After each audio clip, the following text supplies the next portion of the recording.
અથાણાં તો ખૂબ ખાધા હશે, પણ ખાતરી સાથે કહું છું, આવું અથાણું ક્યારેય નહીં ખાધું હોય ના તો ક્યારેય જોયું હશે. એકદમ રસીલું અને લચકદાર કેરીનું અથાણું બનાવવા માટે આપણે 2.5 કિલો જેટલી રાજાપુરી કેરી લીધી છે. આ કેરી સાઇઝમાં મોટી હોય છે અને આમાં ખટાશનું પ્રમાણ સારું એવું હોય છે, જેના કારણે આનું અથાણું ખૂબ જ ટેસ્ટી બને છે. સારી રીતે પાણીથી ધોઈ લીધા બાદ નેપકીનની મદદથી કોરી કરી લીધી હતી અને હવે ઉપરનો સહેજ ભાગ કાપીને આપણે બધી કેરીઓની છાલ ઉતારી લઈશું. કેરીની પસંદગી કરતી વખતે ખૂબ જ ધ્યાનમાં રાખવાનું, જેથી અથાણું છે વર્ષો વર્ષ સુધી ચાલે. તો કેરીને હાથમાં લેતા એ કડક હોવી જોઈએ, લીલીછમ હોવી જોઈએ, એ ક્યાંયથી પણ નરમ ન હોવી જોઈએ, એ વાતનું ખાસ ધ્યાન રાખવાનું. અને દાગીવાળી કેરીનો પણ ઉપયોગ ના કરવો, કારણ કે અંદરથી બગડેલી હોય છે. તો અહીં તમે જોઈ શકો છો, સફેદ કેરી નીકળી છે અંદરથી અને આવી રીતે હાથથી અડકતા એકદમ કઠણ છે. તો આવી કેરીનું જ અથાણું આપણે બનાવવાનું છે. નરમ પડી ગયેલી કેરી કે પીળી પડી ગયેલી કેરીનો ઉપયોગ આપણે અથાણું બનાવવામાં નહીં કરીએ. હવે આના આપણે રફલી ટુકડા કરી લઈશું. તો મેં અહીંયા અત્યારે આવી રીતના મીડિયમ સાઇઝના ટુકડા કર્યા છે. તમે અહીં નાના મોટા ગમે તે સાઇઝના ટુકડા કરી શકો છો. તો આવી રીતે આપણે બધી કેરીની છાલ ઉતારીને એના ટુકડાઓ કરી લીધા છે. કેરી અને ગોટલીનો ભાગ દૂર કરતાં એ લગભગ 1 કિલો અને 600 ગ્રામ જેટલી નીકળેલી છે. હવે આની અંદર આપણે મીઠું અને હળદર દઈ દઈશું. તો લગભગ 3 ટેબલ સ્પૂન જેટલું આપણે મીઠું નાખ્યું છે અને 1 ચમચી જેટલું આપણે હળદર નાખીને સારી રીતે મિક્સ કરી લઈશું. આમ કરવાથી કેરીમાંનું પાણી છૂટું પડી જશે અને આ અથાણું આપણે વર્ષો વર્ષ સુધી ચલાવી શકશું. તો સારી રીતે એકવાર ચોળી લેશું, જેથી હળદર અને મીઠું સારી રીતે મિક્સ થઈ જાય. પછી આને 18 થી 20 કલાક માટે આપણે સાઈડમાં મૂકી દઈશું. તો ઢાંકણ ઢાંકીને આપણે આને ઓવરનાઇટ અથવા તો 18 થી 20 કલાક સુધી આપણે સાઈડમાં મૂકી દેવાનું છે. તો અહીં તમે જોઈ શકો છો, બીજે દિવસે થોડી કેરીઓ શ્રિંક થઈ ગઈ છે, એનામાંનું પાણી છૂટું પડી ગયું છે. તો હવે આને આપણે ચાણાથી ચાળી લઈશું. તો સ્ટ્રેનરમાં આપણે બધી કેરીઓને કાઢી લીધા બાદ 1 કલાક માટે એમને મૂકી દઈશું, જેથી એનામાંનું બધું પાણી છે ને એ નીતરી જાય. અને આ પાણીને આપણે ફેંકી નહીં દઈએ, એનો ઉપયોગ પણ આપણે આમાં જ કરીશું. તો બધી કેરીઓને કાઢીને હવે આને આપણે કલાકવાર માટે સાઈડમાં મૂકી દઈશું. તો અહીં નીચે આ રીતનું જે પાણી નીકળ્યું છે ને, એનામાં આપણે વઘારના મરચાં પલાળીને મૂકીશું અને કલાકવાર માટે આ કેરીને સાઈડમાં મૂકી દઈશું, જેથી જ્યારે વઘાર કરીશું ત્યારે મરચાં પણ આપણા પલળી જશે. તો અહીંયા 30 થી 35 નંગ જેટલા વઘારના સૂકા મરચાં લીધા છે, જેને આવી રીતે મિક્સ કરી લઈશું અને પલળવા માટે મૂકી દઈશું. હવે આ બંનેને આપણે કલાક સુધી મૂકી દેવાના છે. એટલે જ્યાં સુધી આપણી કેરી તૈયાર થશે ત્યાં સુધી મરચાં પણ પલળીને સરસ તૈયાર થઈ જશે. તો અહીં કલાક પછી તમે જોઈ શકો છો કે બધું પાણી નીકળી ગયું છે. હવે આને આપણે છે ને ડ્રાય કરવાની છે. તો બારે તડકામાં આપણે અડધો કલાક સુધી આવી રીતે ફેલાવીને મૂકી દઈશું. અહીં હાથેથી અડતા એનામાં ભીનાશ ન રહે એટલી કેરી આપણે સૂકવવાની છે. વધારે નહીં સૂકવે, નહીં તો એ ચવડ થઈ જશે. તો હાથેથી અડકતા બિલકુલ પણ પાણી નથી લાગતું. તો છેલ્લે વજનમાં 973 ગ્રામ જેટલી આપણી કેરી તૈયાર ઉતરી છે 2.5 કિલોમાંથી. જો તડકો ના આવતો હોય તો તમે પંખામાં પણ સૂકવી શકો છો. તો પંખામાં તમારે 1 કલાક સુધી સૂકવવાનું, અથવા તો જ્યાં સુધી હાથેથી અડતા ભીની ન લાગે ત્યાં સુધી સૂકવવાની. વધારે નહીં સૂકવે, નહીં તો ચવડ થઈ જશે.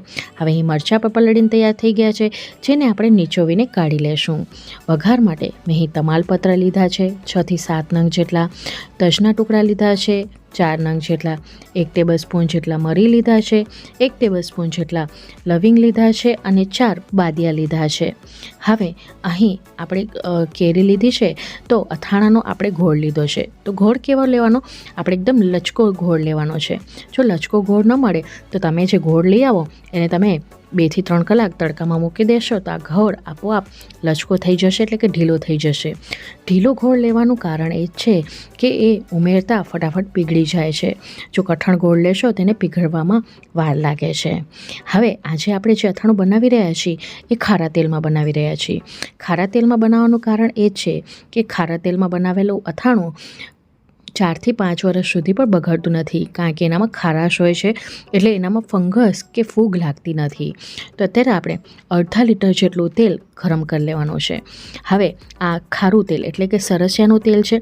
સરસિયાના તેલમાં એક સ્મેલ હોય છે, તો એને જ્યાં સુધી એનામાંથી ધુમાડા ન નીકળે ત્યાં સુધી પહેલાં આપણે ગરમ કરી લઈશું.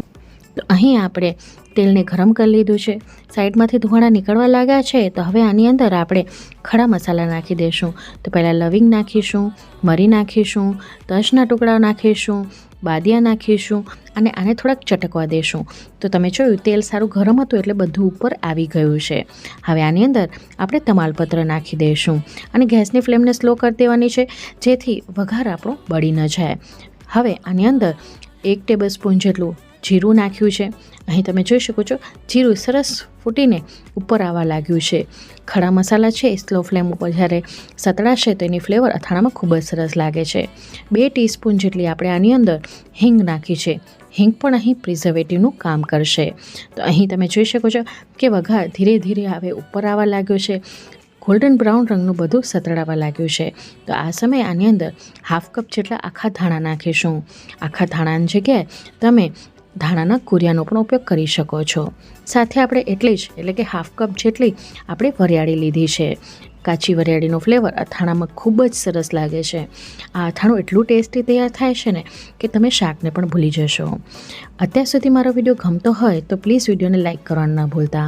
અને મારો વિડીયો તમે કયા ગામ, કયા શહેર, કયા મેગા સિટી, મેટ્રો સિટીથી જોઈ રહ્યા છો જણાવવાનું ન ભૂલતા. મને ખૂબ જ આનંદ થશે જ્યારે તમે તમારું ગામ, શહેર કે સિટીનું નામ મેન્શન કરો છો. તો અહીં હવે કન્ટિન્યુ આપણે એને સાંતળીશું, જેથી આખા મસાલાની કચાશ પણ દૂર થઈ જશે અને એની અરોમા છે ને એ તેલમાં આવી જશે. જોઈ શકો છો ધીરે ધીરે ધાણા અને વરિયાળીનો કલર પણ બદલાવા લાગ્યો છે, પણ આપણો વઘાર ક્યાંય પણ બળ્યો નથી. તો અહીં આ જ વસ્તુનું તમારે ધ્યાન રાખવાનું છે કે વઘાર જો તમારો પ્રોપર હશે ને તો અથાણામાં એની અરોમા ખૂબ જ સરસ આવશે. હવે અહીં જોઈ શકો છો કે આખા ધાણાને એ છે એ ગોલ્ડન બ્રાઉન રંગના થઈ ગયા છે, એટલે કે સતળાઈ ગયા છે. તો હવે આની અંદર આપણે બાકીની વસ્તુઓ એડ કરીશું. તો હવે આની અંદર પલાળીને નીચોવેલા આપણે મરચાં નાખીશું. તો આવી રીતે મરચાં પાછળથી નાખવાથી એનો કલર પણ ડાર્ક થતો નથી અને મરચાં પણ સારી રીતે એની ફ્લેવર છોડે છે. અહીં સારી રીતે ચલાવી લીધા બાદ હવે આની અંદર આપણે બીજા ઇન્ગ્રીડિયન્ટ ઉમેરીશું. પણ ક્યારે ઉમેરીશું?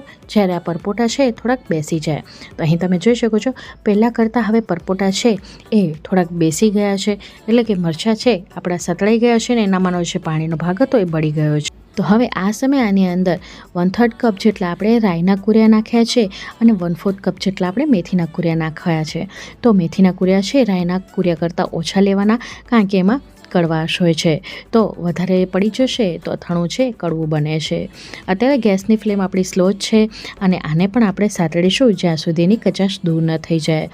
તો ધીરે ધીરે મેથીની સુગંધ છે એ અથાણામાં ખૂબ જ સરસ આવી રહી છે અને બધા મસાલા છે એ સારી રીતે આપણા અહીં સતળાઈ ગયા છે. જોઈ શકો છો મરચાંનો કલર પણ ચેન્જ થઈ ગયો છે. તો હવે આની અંદર આપણે કેરી નાખી દઈશું અને સારી રીતે મિક્સ કરી લઈશું, જેથી બધો મસાલો છે એ કેરી ઉપર કોટ થઈ જાય. હવે કેરીને પણ થોડુંક આપણે આ તેલ અને મસાલા સાથે સાતળીશું. આમ કરવાથી કેરીમાં મસાલાની સુગંધ અંદર સુધી ભળી જાય છે અને આ અથાણું એટલું ટેસ્ટી બને છે કે વાત જ ન પૂછો.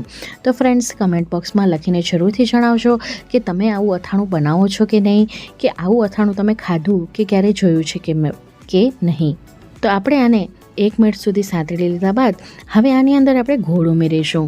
તો 973 ગ્રામ જેટલી આપણી કેરી નીકળી હતી સુકાવ્યા બાદ એની અંદર આપણે 1.5 કિલો જેટલો ગોળ નાખીશું. તો ગોળ કેરીનું અથાણું બનાવવા માટે કેરી હોય એનાથી 500 ગ્રામ સહેલું તમે ગોળ લેશો તો પરફેક્ટ માપ છે ગોળ કેરીના અથાણાનું. આનાથી તમારું અથાણું વધારે ગળ્યું પણ નહીં બને અને આ અથાણું છે એ ખાટું પણ નહીં લાગે. હવે હું ગેસની ફ્લેમને હાઈ કરી દઈશ અને આને આપણે મિક્સ કરી લઈશું, એટલે કે સેજ ઉથલ પાથલ કરી લઈશું. અત્યારે મારી કઢાઈ નાની છે એટલે હું આને બીજા મોટા વાસણમાં ઉથલાવી લઈશ, જેથી મને ચલાવવામાં વાંધો ના આવે અને ગોળ પીગળે ત્યાં સુધી મેં એને પકવ્યું છે. તો અહીં તમે જોઈ શકો છો આપણે નરમ ગોળ લીધો હતો એટલે આને પીગળતા વાર નથી લાગી. લગભગ 7 થી 8 મિનિટનો સમય લાગ્યો છે. તો હવે આની અંદર આપણે બાકીના મસાલાઓ એડ કરી દઈશું. તો 1/2 કપ જેટલું આપણે ધાણા જીરું પાવડર નાખ્યું છે. સાથે આપણે આની અંદર થોડુંક મીઠું નાખીશું. તો લગભગ 1.5 ટેબલસ્પૂન જેટલું આપણે મીઠું નાખ્યું છે અને હવે આને આપણે એક વાર ચલાવી લઈશું. સારી રીતે મિક્સ કરી લીધા બાદ આની અંદર આપણે ગરમ મસાલો ઉમેરીશું. તો હું અત્યારે કચ્છ ભુજથી બિલોંગ કરું છું. તો ભુજમાં પટેલની ચક્કી છે એનામાં ઊંચો મસાલો મળે છે. તો મેં જે 2 ટેબલસ્પૂન જેટલું નાખ્યું છે અને આની અંદર આપણે 1/2 કપ જેટલો આચાર મસાલો નાખીશું અને સારી રીતે મિક્સ કરી લઈશું.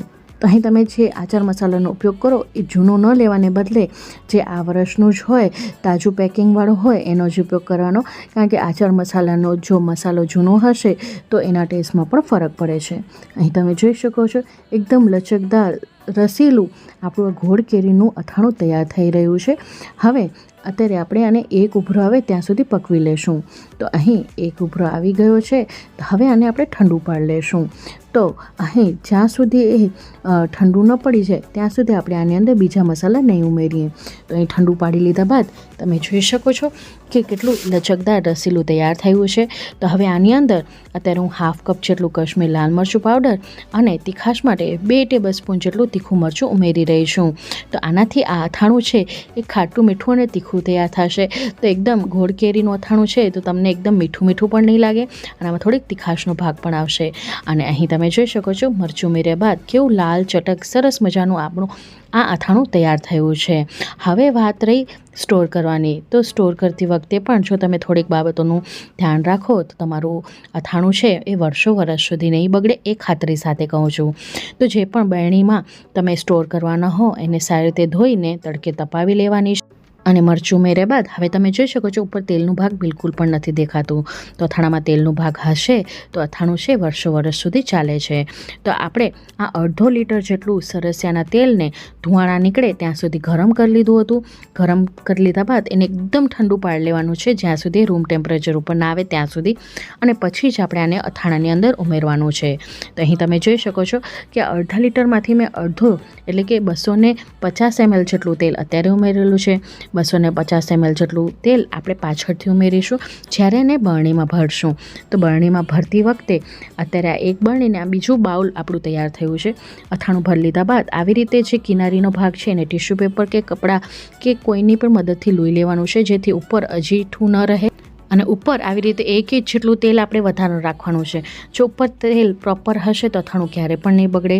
જ્યારે પણ તમારું અથાણામાંનું તેલ ખૂટી જાય ત્યારે તમે એને ગરમ કરીને ઠંડુ પાડીને ઉપરથી ઉમેરી શકો છો. આ આપણું બીજું જે છે બાઉલમાં એને પણ આપણે બરણીમાં ભરી લઈશું. તો તમારે જે રૂટીનનું ખાવાનું હોય એને એક બરણીમાં રાખવાનું અને વર્ષભર માટેનું હોય એને બીજી બરણીમાં રાખવાનું. અને આમાં તમે જે મીઠું હળદર ઉમેરો છો એ તમારે તાજું જ કાઢવાનું, મસાલાના ડબ્બામાંથી નથી કાઢવાનું કારણ કે અજીઠું હોય છે, હાથ અડકતા જ હોય છે. તો આવી ઝીણી ઝીણી ટિપ્સ જો ફોલો કરશો તો અથાણું તમારું ક્યારેય નહીં બગડે. અને જ્યારે પણ અથાણું કાઢો ત્યારે એનામાં તાજી ચમચીનો જ ઉપયોગ કરવાનો. ક્યાંય પણ ભીનાશવાળી કોઈ પણ ચમચી આપણે ઉમેરવાની નથી.